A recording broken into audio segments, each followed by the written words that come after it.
Tomorrow, Battlefield 6 enters Phase 2 of Season 4, bringing with it a handful of new content, a new reimagined map in Wake Island, new modes, a new weapon, crossover event, and more. There's a lot to say about this update and the chaos of the Battlefield, but why don't I just show you instead? This is the Top Gun experience.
So first things first, there's a lot that came with this update, but let's talk about the front-facing content to begin.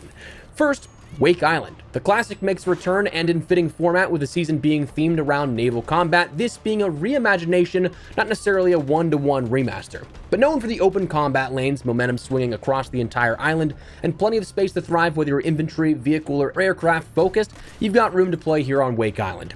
They stated they've reimagined this around the modern sandbox with stronger focus on naval combat and larger scale conflict. Carrier-based HQs are the anchor for each team perspective, while you end up fighting over the island each match.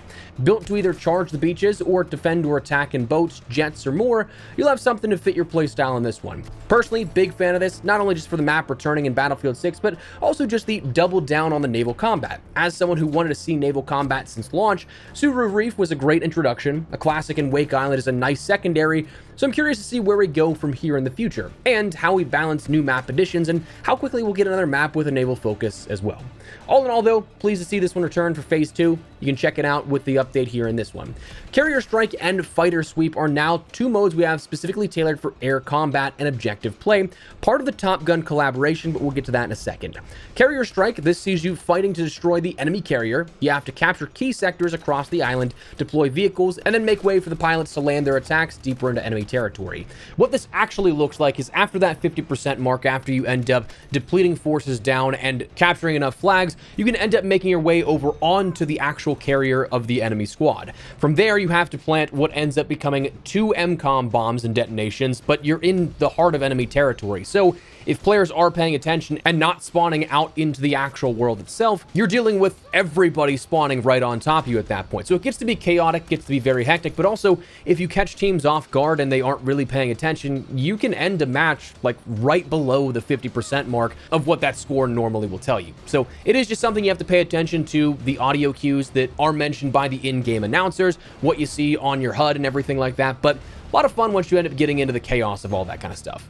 Fighter Sweep, this will be coming to RedSec as a new Gauntlet mission. This will allow you to take down enemy jets and destroy stockpiles placed around the area to build up the score for your team.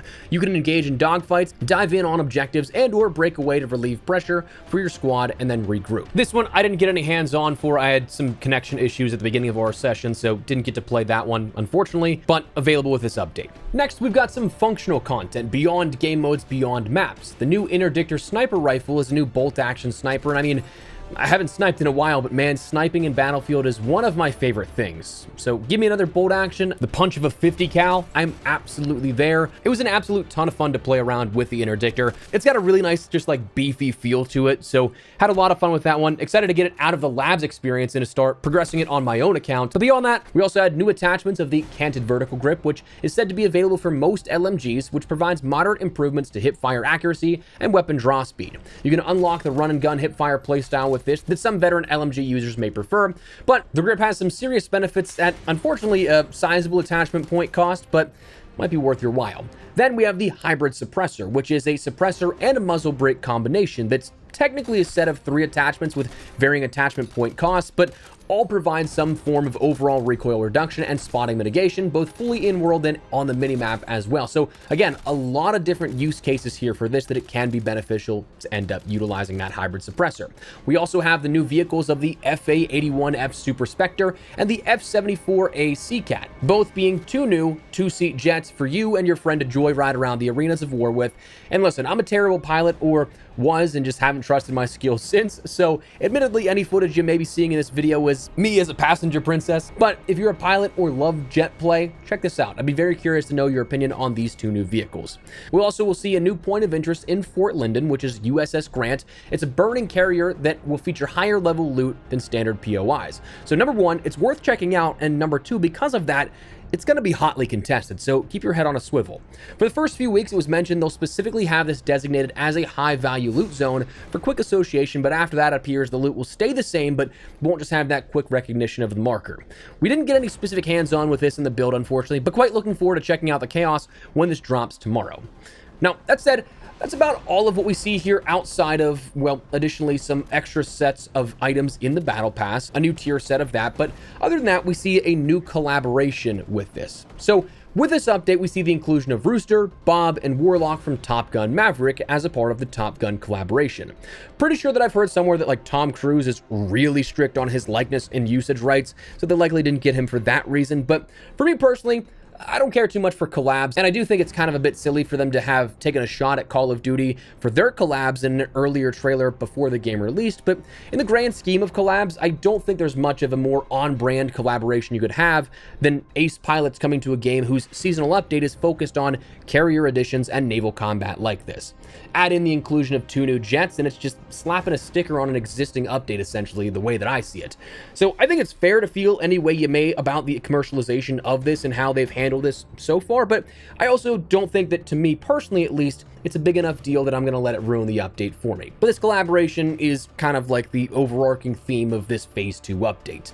But okay, that was the content. Let's take a look at some gameplay updates because there are a few more foundational things here as well. First, let's talk about the ADS dispersion crosshair. This is going to be added with the update tomorrow that when firing an automatic weapon while aiming down sight, it'll give you an indicator that will expand as the dispersion increases. So that bloom we've had since launch, we've just kind of had to take a guess at how that's going to go out with our shots while holding down that trigger.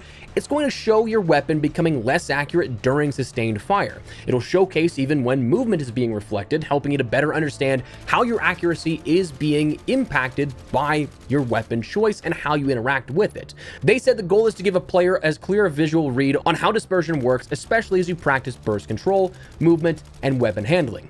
This, by default, is enabled in the firing range only, but it can be turned off entirely or enabled in multiplayer experiences through your settings. It also has its own opacity slider and color options to make your visibility preferences your own. So honestly, this is a really cool feature, I think, because again, when you take a look at how bloom and the dispersion works here, it is something that can be random, though that cone is something that was never truly defined. So giving a bit more understanding to how each of your weapons will work in sustained fire is just a better way to be able to master your weapons. I think it's a great tool for players to be able to see what they're up against. Next, we're getting airplane control assist, which, you know how I just said that I'm not the best pilot? Well, when this is introduced and I get some more time to jump in and play with some buddies here at this, focusing more on jet play, this setting is designed to help more players get comfortable in the skies and better understand the control. Whether you're jumping back into a jet or taking off for the very first time, this should, in theory, help you out learning the ropes a little bit quicker, which is definitely nice. All for that kind of accessibility stuff is definitely cool. One other thing that was also a big part of this update is custom lobbies and spectator mode are coming here with this. We see these features supporting private sessions, community tournaments, creator-led events, and more organized ways to play with friends, squads, and the wider community, where spectator mode will give players new ways to follow the action.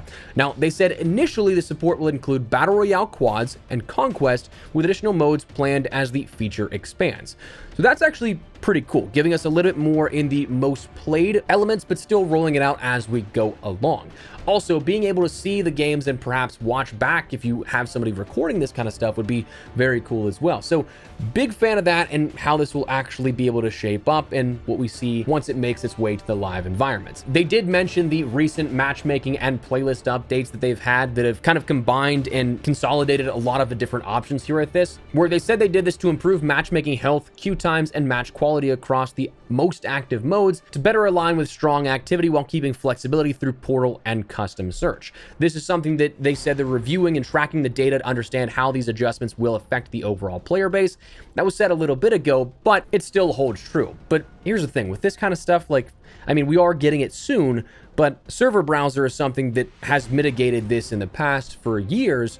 So, I mean, it's nice we're getting our way towards that, but I mean, that's just one of the more obvious solutions, it feels like. But the final thing mentioned was a little bit of some Portal Advanced Editor Program tools, which is definitely cool for those that are interested in it, but may or may not be something that is for you. But that said, that's phase 2 in a nutshell, a bit of the stuff at a glance and what you can expect to see jumping in tomorrow. The next update for Season 4 will end up being Title Strike on September 15th, where we're going to get a new set of challenges in the collection event. We're going to get the return of the Phantom program, which is cool. We're going to have proximity chat being introduced and a new melee weapon of the Diver's Knife, maybe with some other things that are sprinkled in here and there, and of course gameplay changes as well, with the major update coming at that point. So we are still a couple of ways away from getting the final pieces of Season 4 at our disposal, and then beyond that with Season 5, we'll just see what all is up on deck. But a new entry into Season 4, and one that I think is worth checking out. So that said, that's Season 4, Phase 2, and what you need to know. That's where we're going to wrap it up. But before we do, a quick heads up, we've partnered with our friends over at Advanced GG. A bit under the radar here the last few months, but we're ramping things up now, going into a crazy busy fall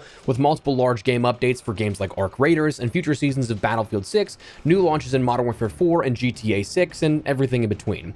Advanced is the healthier energy supplement option. I use it as my daily comparable cup of coffee, currently drinking the Raspberry Lemonade and Magic Rainbow Sherbet as two of my personal favorite flavors that I'd highly recommend. And on that note, we've actually co-branded the Rainbow Sherbet along with a few other items on their site, like a 26-ounce ice shaker cup.